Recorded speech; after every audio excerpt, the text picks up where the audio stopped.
Hi, it's Ian here. Welcome to another episode of More Clients TV and to another lead generation tip. Last week I promised you another video on lead magnets with a very different approach. This is going to require you to think outside the box a bit, because basically when we think about lead magnets normally we constrain our thinking to some form of free information. So a free report, a video series, a checklist, an online tool, and we think of those types of lead magnets because they're relatively easy, they're scalable, and those are the types of lead magnet that the people who teach us about lead magnets use themselves because they're largely in the information business. But if you go back to first principles and think about what a lead magnet is, it's really just something that motivates a potential client to connect with you so you can follow up with them. It can be anything that they would find valuable. It doesn't have to be free information.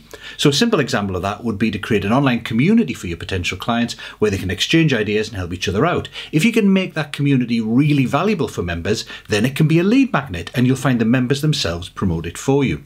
Extending that idea, if you work with local businesses face-to-face, then setting up, inviting them to and facilitating a mastermind group could be something they would find tremendously valuable. And because you get to talk to them personally on a regular basis as part of that, it's an even better way of following up than the normal email marketing that follows a traditional lead magnet. A similar idea is one an old client of mine used to use. They'd host regular dinners for their clients and ex-clients who were all senior leaders in a range of organisations, and they'd encourage them to invite along other CEOs and senior people they knew. So they always had a good mix of potential clients in there.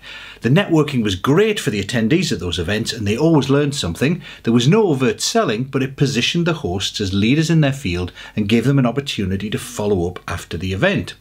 Now, if you work in a field like marketing where what your potential clients would value is more visibility and exposure to their customers, your lead magnet could be a podcast or a newsletter type thing where you interview them about their business and their story so they've got something they can use in their own PR.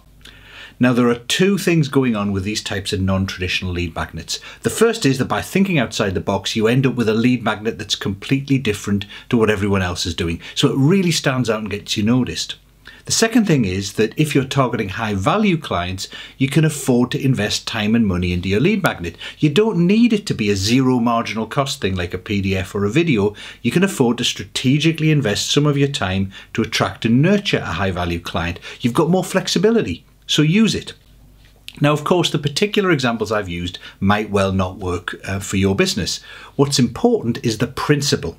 Start by thinking about what your potential clients value and then think creatively about how you could offer it to them. It doesn't have to be a report or a video or any of the traditional forms of lead magnet. It can be anything you can do at a reasonable cost that's going to be attractive to them and help you begin your relationship. And by going beyond what everyone else is doing, they're really going to notice you. If you want a lead magnet that really has a big impact, it's a great place to start. And I'll see you next week.